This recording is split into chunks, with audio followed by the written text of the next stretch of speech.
Berserk, c'est sûrement le manga qui a le plus influencé la pop culture. Elden Ring, Game of Thrones et SNK n'auraient pas été les mêmes œuvres si ce manga n'avait jamais existé. Malheureusement, en 2021, Kentaro Miura, l'auteur de cette icône, est mort, sans avoir fini l'œuvre sur laquelle il a travaillé toute sa vie. Malgré ça, le manga continue, mais avec un autre auteur. Mais ce qui paraît évident, c'est que la fin sera forcément différente, et moins bien sans Miura. On pourrait donc se demander comment il est devenu aussi iconique, et pourquoi, même après sa mort, il est toujours considéré comme le plus grand des mangaka. Asseyez-vous confortablement, puisqu'aujourd'hui, on retrace la vie tragique du mangaka préféré de ton mangaka préféré.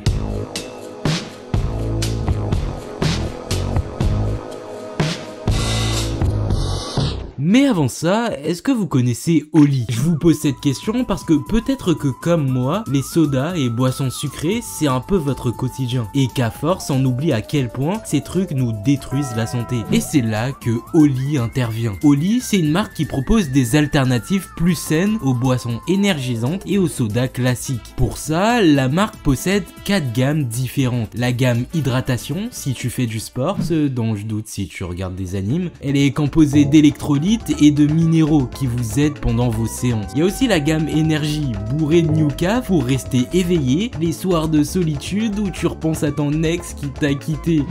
C'est pas mon cas. Et pour finir, les gammes Iced Tea aux arômes naturels et Milkshake qui sont full plaisir, mais beaucoup plus saines que les sodas classiques grâce au fait qu'il n'y a pas de sucre ajouté dedans. D'ailleurs, pour plaire au plus grand nombre, chaque gamme possède énormément de goûts différents. Genre mon nouveau goût préféré, Iced Tea, Lemon, Honey, Black Tea. Ouais, je sais, le nom claque. Faut aussi savoir que c'est hyper simple d'utilisation. Faut juste mélanger une dose de produit avec 500 ml d'eau, ajouter des glaçons, secouer et bravissimo, t'as la boisson de tes rêves. Sinon, si vous savez pas trop quel goût choisir, je vous conseille le pack découverte de luxe qui contient 57 portions modulables pour ne tester que les gammes qu'on veut. Et en plus, avec mon code TITO5, vous bénéficierez de 5 € de réduction sur votre première commande. Et avec mon code TITO, vous pouvez avoir 10% de réduction sur toutes les suivantes. Bref, merci à Oli de m'avoir fait confiance pour cette vidéo et maintenant repartons sur Berserk. 1966 dans la préfecture de Chiba au Japon. C'est ici que Miura va entamer sa légende. Il naît dans une famille d'artistes puisque sa mère était prof d'art et son père dessinateur. Il crée des storyboards pour certaines publicités qui passaient au Japon à ce moment-là. C'est d'ailleurs grâce à ça que Kentaro va commencer à s'intéresser lui-même aussi au dessin. En premier temps en assistant aux cours de sa mère alors que le frérot il était toujours en primaire. Mais aussi en speedrunnant la vie de mangaka parce que le premier manga qu'il va dessiner il le fera à seulement l'âge de 10 ans. Ce manga s'appelait Miranger et Miura mettait déjà des gros chassés à la concurrence en étant plus productif que l'auteur d'Hunter x Hunter. Il écrivait son œuvre chaque semaine pendant environ 1 an et ça le forçait à être organisé comme un professionnel. Bon, malheureusement on n'a pas beaucoup d'images de son œuvre, mais d'après ce qu'on peut entendre, c'était vraiment pas mal pour un petit de 10 ans. Et dès ses débuts, il va prendre pas mal d'inspiration à droite à gauche. C'est évident quand on y pense, pour devenir le meilleur, faut s'inspirer des meilleurs. Et à ce moment-là, pour Miura, les meilleurs c'est Osamu Tezuka, l'auteur d'Astro Boy, Go Nagai, celui de Devilman Crybaby, mais surtout Okamura et Hara, les 2 auteurs de Ken le Survivant, ou Hokuto no Ken si vous détestez la VF. En gros, Miura va prendre le meilleur de chaque auteur qu'il va croiser pour l'incorporer dans son propre manga, que ce soit pour l'apparence de Griffith, l'épée de Guts ou la personnalité de chacun de ses persos. Kentaro va s'inspirer et encore s'inspirer. Cette expérience elle va le conforter dans l'idée de devenir mangaka et pour ça il va pas arrêter de grind puisque pendant sa jeunesse il va continuer à écrire d'autres mangas. À 11 ans il écrit Ken no Michi. C'est pas vraiment un seinen à la Berserk mais plutôt un shonen, qui est assez logique quand on pense au fait que Miura était encore un gamin à ce moment-là. D'ailleurs en grandissant, grâce à cette passion, il va rencontrer au lycée le mec dans le futur qui va devenir son best friendo aka Koji Mori. Vous le connaissez peut-être pas, mais si Berserk Berserk s'est pas arrêté à la mort de Miura, c'est en grande partie grâce à lui. Parce que après la disparition de Kentaro, c'est Koji qui a été chargé de continuer Berserk, justement vu qu'il travaillait déjà sur l'œuvre lorsque Miura était toujours dessus. D'ailleurs, ils vont beaucoup collaborer ensemble puisqu'ils vont faire un manga et le présenter au Shonen Jump. En gros, le magazine de manga le plus célèbre du Japon. Être dedans, c'est l'équivalent de percer pour un mangaka. Et si l'œuvre qu'ils ont proposée est acceptée, leur chemin vers le succès sera tout tracé. Le manga va être rejeté et aura jamais la chance d'y rentrer. C'est plutôt dur. Ouais, c'est un gros coup au moral pour deux lycéens. En plus, c'est sur ce goût de défaite qu'ils viennent tout juste de finir leurs études et ils sont obligés de se mettre à l'évidence. Devenir mangaka, c'est plus dur que ça en a l'air en réalité. Koji va d'ailleurs décider d'arrêter le dessin pour se trouver un taf. Ouais, faut bien gagner sa vie au final. Kentaro, lui, il peut pas abandonner. Un seul échec et c'est déjà la fin? Non, c'est pas fini. Son rêve de gosse, il va le réaliser. Mais pour ça, il lui faut quelque chose qui lui permette d'avancer, de comprendre pourquoi ses projets ont échoué. Et cette chose, c'est de l'expérience. Alors il va postuler pour devenir l'assistant d'un mangaka, histoire d'arrêter de juste dessiner de façon hasardeuse. Il va avoir la chance de trouver un mentor hors du commun pour l'accepter. Joji Morikawa, nul autre que l'auteur d'Hajime no Ippo, l'un des rois des mangas de sport. Bon, à ce niveau-là, on peut difficilement avoir meilleur sensei. Mais pour une certaine raison, leur collaboration va pas durer très longtemps. En fait, Morikawa va littéralement virer Miura, et attendez, pas parce qu'il est gaze, hein. Au contraire, il le trouvait beaucoup trop chaud, tellement que Morikawa considérait qu'il avait très vite plus rien à lui apprendre, et qu'il devait pas perdre de temps à être un simple assistant, mais juste écrire son propre manga. Morikawa va comprendre que le petit Miura, il avait de l'or dans les mains à l'instant où il va voir l'un de ses dessins posé sur une table. Le dessin représentait un soldat armé d'une énorme épée noire, un personnage qui ressemble un peu à Guts en fait. À ce moment-là, Kentaro se dit ok, c'est cool de bosser en tant qu'assistant, mais Morikawa a raison. C'est vrai que ça serait encore plus stylé de bosser sur ses propres projets. Du coup, il va très vite décider de travailler sur un nouveau manga en parallèle de ses études. Et ce manga, ça sera Non, je dégue. Berserk, c'est pas vraiment pour tout de suite. Miura va en fait bosser sur Futatabi et le manga va être assez bon pour lui permettre de rentrer en école d'art, ce qui va l'aider pour travailler sur une autre œuvre qu'il va appelé Noah. C'est un manga de science-fiction et de mecha qui raconte l'histoire d'un futur lointain où la Terre est dévastée par la guerre et la pollution. Ce one-shot, il a permis à Kentaro de beaucoup apprendre, surtout apprendre à dessiner des scènes d'action. Sinon, en dehors de ces one-shots, il va aussi faire d'autres œuvres en collaboration avec des scénaristes et dans pas mal de ses mangas, on va petit à petit voir des similitudes avec Berserk, dans les dessins par exemple. Carrément, certains personnages ressemblent de fou à ceux du manga qui va sortir dans le futur. D'ailleurs, c'est pas un futur si éloigné que ça, parce que c'est juste quelques années plus tard, en 1989, que enfin Miura publie officiellement Berserk. Oui, c'était pas une feinte cette fois-ci. Les choses sérieuses peuvent enfin commencer. Enfin, elles avaient déjà commencé en réalité, puisque l'œuvre était sortie plus tôt, en 1988, mais sous la forme d'un one-shot, et avec le nom Berserk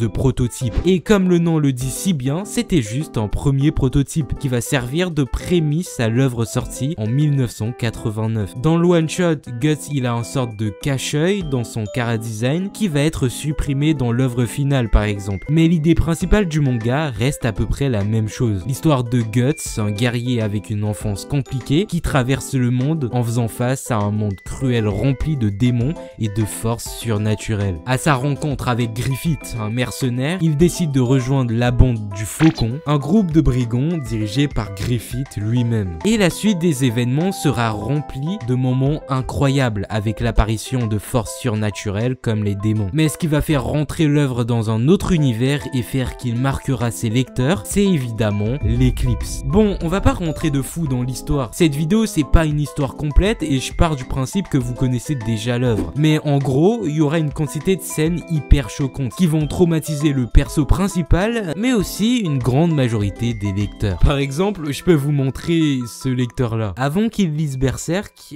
et après qu'il lise l'Éclipse. Ouais, je vois aucune différence entre lui et quelqu'un qui sort de la guerre du Vietnam. Bref, Berserk c'est une histoire certes choquante mais incroyable, avec des dessins hyper bien réalisés, un lore considéré comme le meilleur du genre de la dark fantasy. Le manga va avoir un véritable succès, 40 millions d'exemplaires vendus dans le monde, des adaptations en jeux vidéo et des adaptations en animé. Ouais, on aura l'occasion d'en reparler plus tard de ça. Mais surtout, le truc qui différencie Berserk de n'importe quel autre manga existant, c'est l'impact qu'il a eu sur la pop culture et les œuvres qui lui ont précédé, que ce soit dans les jeux vidéo à la Dark Souls, Elden Ring ou Castlevania, mais aussi dans son propre domaine avec SNK, Black Clover, Blue Exorcist et plein d'autres pour les mangas. C'est devenu le représentant de la dark fantasy et l'exemple à suivre. Le manga a même gagné plein de prix et a eu des nominations comme celui du Osamu Tezuka en 2002. Une nomination qu'il a eu au même moment que Inoue, l'auteur de Vagabond, et Berserk a aussi gagné le prix du meilleur manga de la Japan Expo. En gros, tout ça récompense bien le long parcours de Miura et de l'œuvre qui a été hyper régulière pendant plusieurs années, entre 1990 et 2006. Même si l'œuvre va avoir aussi plusieurs pauses majeures. Par moment, on aura moins de chapitres, mais la qualité du manga va énormément s'améliorer. Par exemple, les dessins vont être beaucoup mieux réalisés et l'écriture va devenir encore meilleure qu'elle l'était déjà. Juste regardez les premières planches du manga et celles sorties plusieurs années après le début de l'œuvre. Parfois, on n'arrive même pas à imaginer qu'un humain ait dessiné ça, vu le nombre de détails et la beauté des planches. On peut apercevoir une évolution à chaque arc, que ce soit celui du Chevalier Noir, l'arc de l'âge d'or, celui de la conviction et pour finir, Fantasia.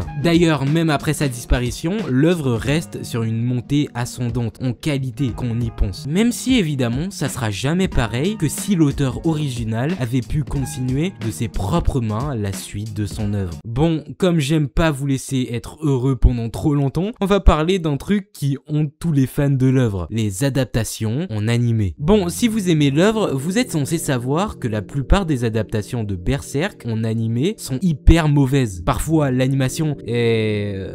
comment dire? Et parfois, elles sont juste incomplètes. Comme celle de 1997, qui en vrai est pas mal respectée par les fans, mais qui s'arrête assez tôt dans l'œuvre. Si l'adaptation de 1997 est plutôt bien vue, c'est pas du tout le cas pour les autres. Les films de 2012 à 2013 sont critiqués pour la 3D catastrophique à certains moments, et les coupures faites sur l'histoire originale ont pas plu à la plupart des fans du manga. Pour finir, l'adaptation de 2016 à 2017, elle est juste horrible. La CGI de con, les mouvements saccadés et les visages figés, bref, en gros, l'une des pires adaptations du manga. Néanmoins, malgré ça, pour Miura, c'est une véritable success story. Son manga reste à son apogée et ça ne pouvait que bien se finir quand il aurait mis un terme à son œuvre. Enfin ça, c'est ce qu'on pensait avant qu'une tragédie frappe le mangaka de plein fouet. 6 mai 2021, pendant que le mangaka vit tranquillement sa vie, quelque chose arrive. Il est en train de subir une dissection aortique. L'aorte, la plus grosse artère du corps humain, se déchire sur toute sa longueur. Le sang s'infiltre entre les couches de la paroi de l'aorte et ça lui provoque une énorme hémorragie interne. Le 20 mai, la nouvelle est rendue publique et le monde se retrouve sous le choc. Les fans sont attristés mais décident de faire plein d'hommages différents à l'artiste. Des joueurs de Final Fantasy organisent des veillées dans le jeu, certains mangaka écrivent des messages de soutien à la famille de l'auteur et même le studio From Software qui est derrière Elden Ring rend hommage sur les réseaux à l'auteur. Quand je vous avais dit qu'il avait eu un impact de malade sur la pop culture, je vous ai pas menti, Miura c'était vraiment quelqu'un. Bon, on a eu un moment d'émotion, mais mon but c'est pas de vous faire chialer pendant toute la vidéo. Donc maintenant, la question qu'on va se poser, c'est comment il est vraiment mort. Enfin, je vous ai déjà expliqué ce qui lui est arrivé, mais c'est quoi la cause de sa disparition? Ben, en réalité, on n'a pas beaucoup de réponses. Sa famille a pas décidé de donner beaucoup d'informations à ce sujet, mais généralement, ce genre de choses arrive de façon très soudaine et très souvent causées par des éléments génétiques ou un effort physique très intense. Bon, ce qui est rassurant, si on peut dire ça comme ça, c'est que c'est sûrement pas à cause des efforts sur son manga qu'il a eu cette complication. Beaucoup de mangaka subissent le contre-coup de leurs œuvres à la Togashi, mais ici on peut au moins supposer que ça n'a pas vraiment de lien. En plus, un autre truc bien, c'est que l'œuvre n'est pas mise en danger par sa disparition disparition. Kojimori peut finir le chef-d'œuvre de son ami grâce à